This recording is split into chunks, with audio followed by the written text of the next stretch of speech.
Hello mga paladesisyon. Oo, ikaw, paladesisyon ka. Kakatulala mo dyan paladesisyon. Manood ka na lang dito sa aking video. Oo. Matagal na kasi kaming nagkikrave ng mga ihaw-ihaw. Kaya tara, mag-crave ka na din. Oo. Sa halagang 39 real lang mga paladesisyon. Anli ihaw-ihaw na ang matitikman mo paladesisyon. Tapos may arroz caldo pa sila na napakasarap. Kaya tara, kain tayo. Ito na, pumili na kami ng mga gusto na may kainin. May mga isaw, paa ng manok, ulo ng manok. Basta lahat yung makikita mo dyan mga paladesisyon, lahat manok yan. Kasi wala namang baboy dito, no? Para kang sunrise pasikat. Umalte nang naaayon sa ganda. Beauty and brain daw. At habang naghihintay kami ng mga orders namin dyan na niluluto, siyempre, pag pumunta ka dyan, kailangan gutom na gutom ka. Ganun. Tumirik na yung mata ng kasama ko, kaya gutom na talaga siya dyan. Sobrang ganda ng pwesto nila dyan, mga kapaladesisyon. At meron din dyang electric fan na kaharap sa amin. Maya-maya, at binigay na din sa amin yung arroz caldo na in-order namin. Alam nyo bang ani din yan? Kahit talaga makailang balik-balik ka dyan sa counter, pwede. At kung gusto mong kumuha ng mga barbecue, pwede ka magpaluto ulit.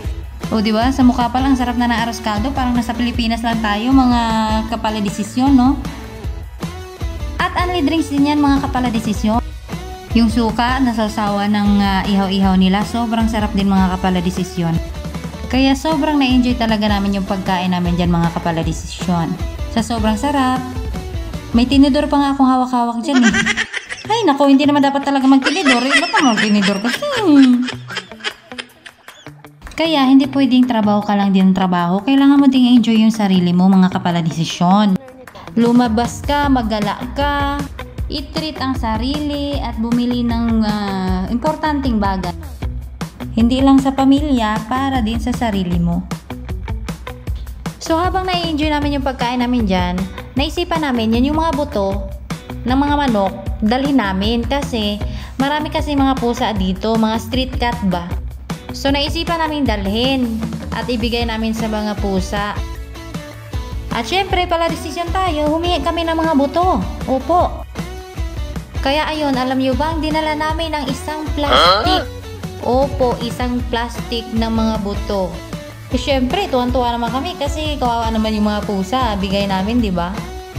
At yun lang mga kapaladesisyon. Salamat sa panunood. At lagi kayo mag-iingat sa araw-araw. Huwag niyong kalimutang i-like at i-share ang ating page mga kapaladesisyon. Salamat! Mwah, mwah.